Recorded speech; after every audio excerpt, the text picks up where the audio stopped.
8ാം class വരെയൊക്കെ നല്ല വികൃതിയായി നടന്നിട്ട് പെട്ടെന്ന് അത് സ്റ്റോപ്പ് ആവില്ലല്ലോ? അല്ല, വികൃതി ആ ഒരു സമയം കൊണ്ട് തീർന്നു. യഥാർത്ഥത്തിൽ ഒരു 8ാം ക്ലാസ് കഴിഞ്ഞ് 9ഉം 10ഉം ഒക്കെ ആയപ്പോഴേക്ക് കുറച്ചുകൂടി ഒരു മെച്യൂരിറ്റി വന്നു എന്നാണ് എനിക്ക് തോന്നുന്നത്. അതിനെനിക്ക് സഹായകമായത് ഞാൻ മനസ്സിലാക്കുന്നത് സിനിമകളാണ്. സിനിമകളെ എനിക്ക് ഭയങ്കര ഇഷ്ടമായിരുന്നു. പ്രത്യേകിച്ച് ഞാൻ പ്രേം നസീറിൻ്റെ ഒരു വലിയ ഫാനായിരുന്നു. ആ കാലത്ത് ഞങ്ങൾ പ്രേം നസീർ ഫാൻസ് അസോസിയേഷൻ എന്നൊക്കെ പറഞ്ഞുകൊണ്ട് ഒരു അസോസിയേഷനൊക്കെ രൂപീകരിച്ചു.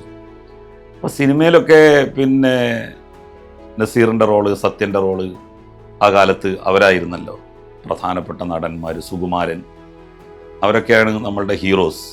അപ്പോൾ അവരൊക്കെ നല്ല കഥാപാത്രങ്ങൾ ചെയ്യുന്നു, നന്മക്ക് വേണ്ടിയിട്ട് പ്രവർത്തിക്കുന്നു, ജനങ്ങൾക്ക് വേണ്ടി നിൽക്കുന്നു.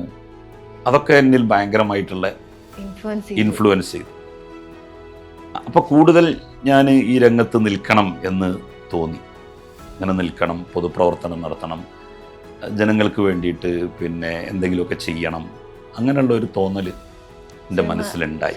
സിനിമയാണ് യഥാർത്ഥത്തിൽ. എനിക്ക് സിനിമ എന്നെ ഒരിക്കലും ബാഡ്ലി ഇൻഫ്ലുവൻസ് ചെയ്തിട്ടില്ല.